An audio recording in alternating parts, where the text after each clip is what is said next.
Hi, everyone. Welcome back to another video book review. I'm your host, Josh Rubin, and today we are reviewing my literal nightmare in a book. Let me tell you guys, this was a fantastic book.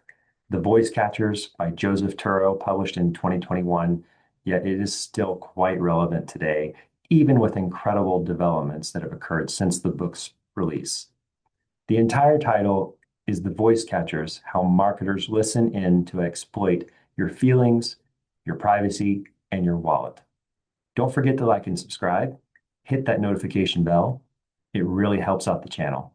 And make sure to comment what you thought was the most surprising or interesting part of the book if you read it. Let's get into it.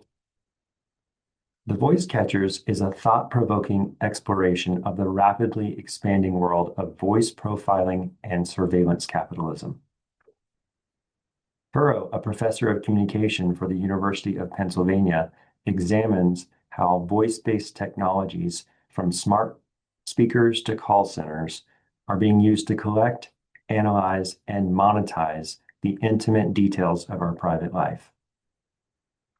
Turow traces the history and evolution of voice technology, beginning with the development of the telephone and moving through the rise of modern voice assistants like Amazon Alexa, Google Assistant, and Apple's Siri.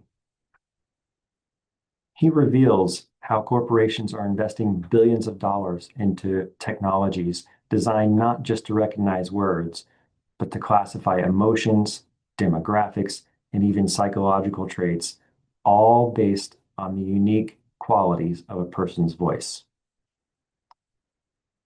The book explores the mechanics of voice profiling and explains how artificial intelligence and machine learning are leveraged to infer sensitive information about everyday conversations. Turow argues that while voice technology offers convenience and accessibility, it also poses significant risk to privacy and autonomy, as users are often quite unaware of the extent and purpose of data being collected. The reality is our voices are becoming more and more valuable to the voice intelligence industry. Our voices are considered biometric, as they can be used for identification and have been used for identification for a while now. They're used for authentication to unlock a computer, for example. However, the value of our voices is shifting to becoming a way to evaluate us as consumers instantly, to retain information about us permanently. Voice assistants are able to analyze our vocal cords and speech patterns for a large amount of information. By creating voice profiles for every person, they can even tell one person apart from another. The one certainty is that there are very few regulations in place to help consumers to understand the risks involved in using the technology.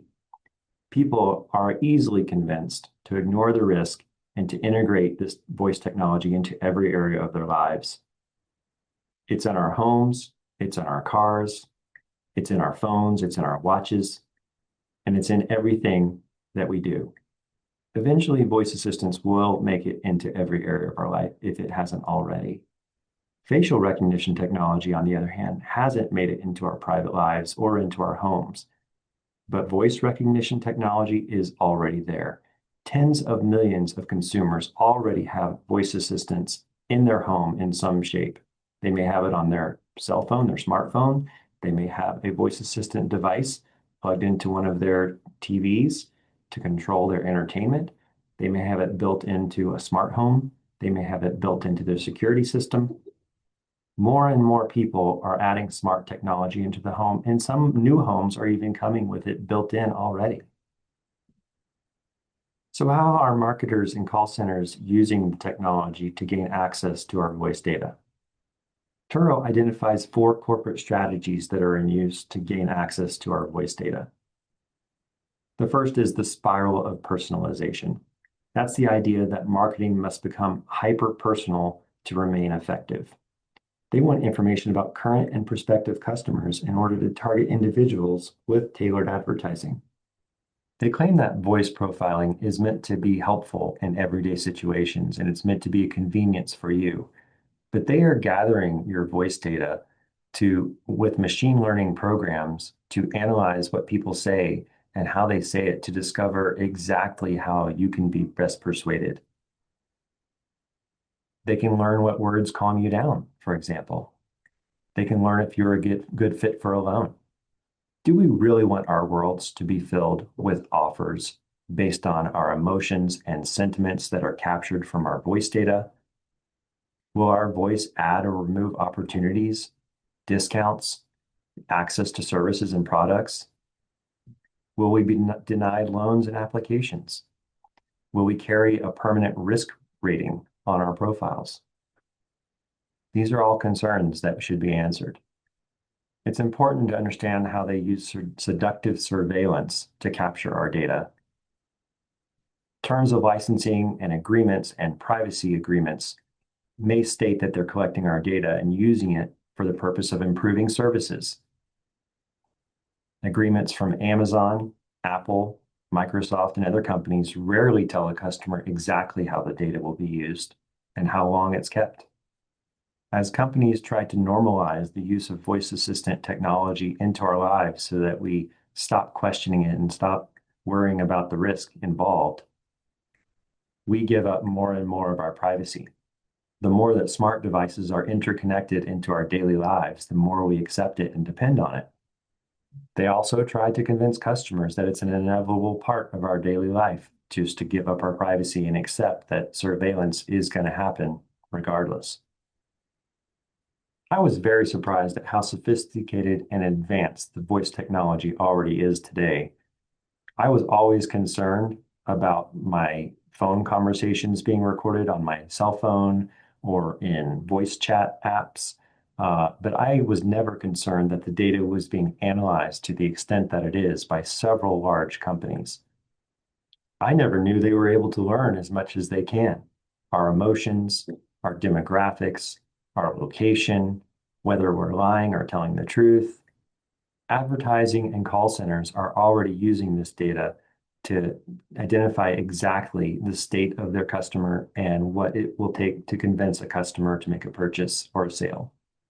With all the developments that are still coming to voice technology, they will know more about us than we know about ourselves.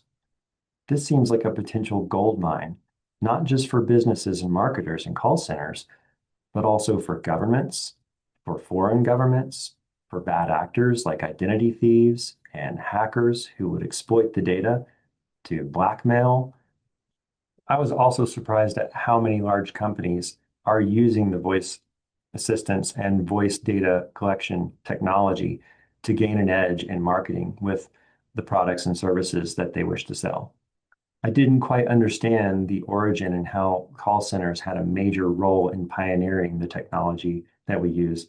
Apparently, call centers have been collecting massive amounts of data about consumers and customers for a very long time. And so, of course, it would make sense that they would be sort of on the leading edge for this technology. This book will definitely impact my thinking going forward about how and when and where I'm using Amazon and Google technology. I purchase from Amazon frequently. I love my Google Assistant and Gemini on my phone. But I will be thinking long and hard about when these things are able to capture my voice, what they're able to capture, if I'm leaving them on when I'm not using them, or whether I should have them at all. My preference would be for customers to have more control over their experience. I like how companies have surveyed customers at times, and they still do this on some websites, where they'll ask you what your favorite hobbies are, your favorite sports, your favorite food, your favorite travel destinations, what you like to do for fun, all those sorts of things, your interests and your activities, and use those to sort of control the content and the advertising that you experience on the site. I would prefer to have some sort of control over it in that manner. Turow concludes the book by basically saying that organizations can't be entrusted to self-regulate. He proposes regulatory steps, essentially a ban on the use of voice data in marketing. The risks to human sovereignty and dignity are too great to mitigate with just an opt-out button. Thanks everyone for checking out the channel. I'll see you at the next review.